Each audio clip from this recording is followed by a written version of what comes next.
नमस्कार प्रिय विद्यार्थियों। आज फिर एक बार हम कोरोना काल के इस अवसर को ऑनलाइन एक दूसरे से मुखातिब होने में बदल रहे हैं और कोटा विश्वविद्यालय कोटा के बीए सेकेंड ईयर का first paper major political systems का अध्ययन कर रहे हैं। आज इस विषय पर हम एक महत्वपूर्ण टॉपिक है जिसकी चर्चा करेंगे, वो है सेपरेशन ऑफ पावर्स, शक्ति पृथक्करण का सिद्धांत, चेक्स एंड बैलेंस।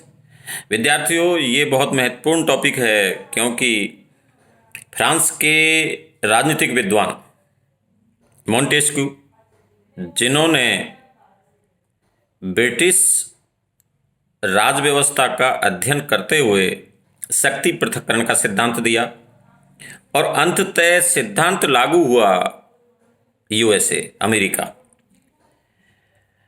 अमेरिका में जिस सिद्धांत को पूरी तरह आत्मसात करते हुए वहाँ की राज व्यवस्था में स्पष्ट रूप से शक्ति पृथक्करण के सिद्धांत को ज्यों का त्यों अपना लिया गया है। विद्यार्थियों, ये मॉन्टेस्क्यू ने एक यूँ कहें ब्रह्म की स्थिति या फिर उनका चिंतन इस तरह का रहा है, क्योंकि ब्रिटिश राज व्यवस्था में तो कहीं भी शक्ति पृथक्करण का सिद्धांत इतना नज़र नहीं आता जितना बड़ा सिद्धांत उन्होंने दिया है और अमेरिका में जिस तरह उसके दर्शन होते हैं। क्योंकि ब्रिटेन में तो संसदीय शासन व्यवस्था है और संसदीय शासन व्यवस्था में तो व्यवस्थापिका और कार्यपालिका एक दूसरे से लिंक्ड होती है, एक दूसरे के प्रति उत्तरदायी है। क्योंकि जब तक संसद में कार्यपालिका यानी मंत्रिमंडल का बहुमत है तब तक ही वो अपने कार्यों को कर सकती है, नहीं तो उसे बर्खास्त होना पड़ता है।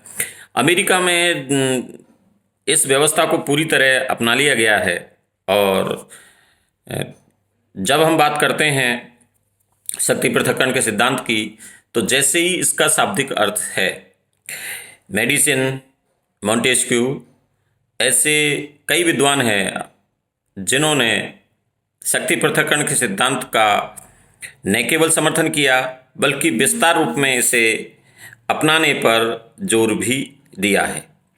साथियों, ये बहुत महत्वपूर्ण है कि शासन के 3 अंग होते हैं, व्यवस्थापिका, कार्यपालिका और न्यायपालिका।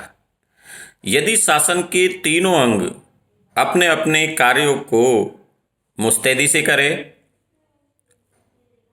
तत्परता से करें, उनमें किसी भी तरह का आपसी टकराव ना हो और एक दूसरे के कार्यों पर नियंत्रण रखने का प्रयास बिल्कुल भी ना हो, ना ही उनमें हस्तक्षेप का प्रयास हो, तो शक्ति पृथक्करण का सिद्धांत वास्तविक रूप में कार्य करता है। यह हमें याद रखना है, क्योंकि यदि व्यवस्थापिका, कार्यपालिका दोनों के कार्य एक ही जगह केंद्रित रहे तो आप ये मानिए वह शक्ति निरंकुश शक्ति होगी। और हाँ, ये हम कह सकते हैं मॉन्टेस्क्यू ने जो शक्ति पृथक्करण का सिद्धांत दिया है ब्रिटिश राज व्यवस्था को देखकर इस तरह दिया होगा कि वहाँ निरंकुश राजतंत्र है, राजा है और राजा व्यवस्थापिका और कार्यपालिका की समस्त शक्तियों का प्रयोग स्वयं कर रहा है। तो इससे प्रभावित होकर शायद मॉन्टेस्क्यू ने इस सिद्धांत को दिया हो और यहाँ इस सिद्धांत में उनका साफ कहना था, यदि व्यवस्थापिका, कार्यपालिका का एक ही हाथ में नियंत्रण होगा, एक ही व्यक्ति उपयोग करता होगा, तो निश्चित रूप से वह निरंकुश और तानाशाही हो जाएगा। यदि शक्तियाँ व्यवस्थापिका और कार्यपालिका और न्यायपालिका तीनों अलग अलग हाथों में होगी और एक दूसरे की शक्तियों के बीच में किसी भी तरह का एक कन्फ्यूजन पैदा नहीं करेंगे, नियंत्रण करने का प्रयास नहीं करेंगे, हस्तक्षेप नहीं करेंगे और समन्वय बनाए रखेंगे, तो जाहिर है शक्ति पृथक्करण का सिद्धांत बहुत ही बेहतर तरीके से कार्य कर सकता है। तो मॉन्टेस्क्यू के इस सिद्धांत का साफ कहना था कि शक्तियाँ पृथक पृथक होनी चाहिए। यदि एक ही हाथ में शक्तियाँ होंगी या एक अंग को अधिक शक्तिशाली कर दिया जाएगा। यदि व्यवस्थापिका को अधिक शक्तिशाली कर दिया जाता है, कार्यपालिका और न्यायपालिका कमजोर रह जाती है, या कार्यपालिका अधिक शक्तिशाली हो जाती है, व्यवस्थापिका और न्यायपालिका कमजोर हो जाती है, या न्यायपालिका को अधिक शक्तिशाली कर दिया जाता है, व्यवस्थापिका और कार्यपालिका कमजोर हो जाती है, तो ऐसी स्थिति में सही कानूनों का पालन होना असंभव हो जाता है और निरंकुश शक्ति स्थापित हो जाएगी, जिससे नागरिकों को अपने अधिकार बचाने में बहुत अधिक समस्या आ सकती है। प्रिय विद्यार्थियों, ये शक्ति पृथक्करण के सिद्धांत का एक अभिप्राय है, अर्थ है। अमेरिका में शक्ति पृथक्करण के सिद्धांत को बहुत अच्छे से अपनाया है और वहाँ विभिन्न विद्वानों ने व्यवस्थापिका के, कार्यपालिका के, न्यायपालिका के अलग अलग दर्शन किए हैं और उनको ये माना है कि दुनिया में श्रेष्ठ उदाहरण अमेरिका का है, जहाँ पर शक्ति पृथक्करण के सिद्धांत को पूरी तरह लागू किया गया है।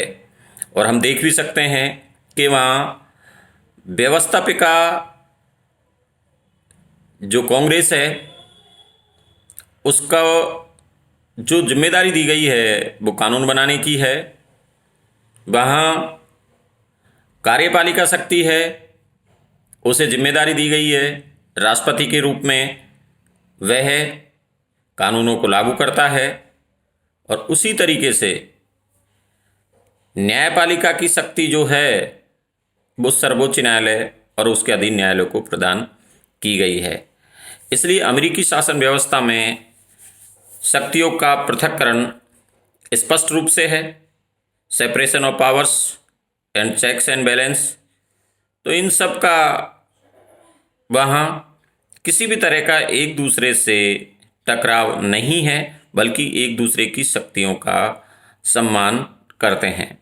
अमेरिका के संविधान में प्रथम 3 अनुच्छेद, अनुच्छेद 1, आर्टिकल 1, आर्टिकल 2 एंड आर्टिकल 3, तीनों में फर्स्ट आर्टिकल में व्यवस्थापिका शक्तियों का उल्लेख किया गया है जो कांग्रेस में निहित है।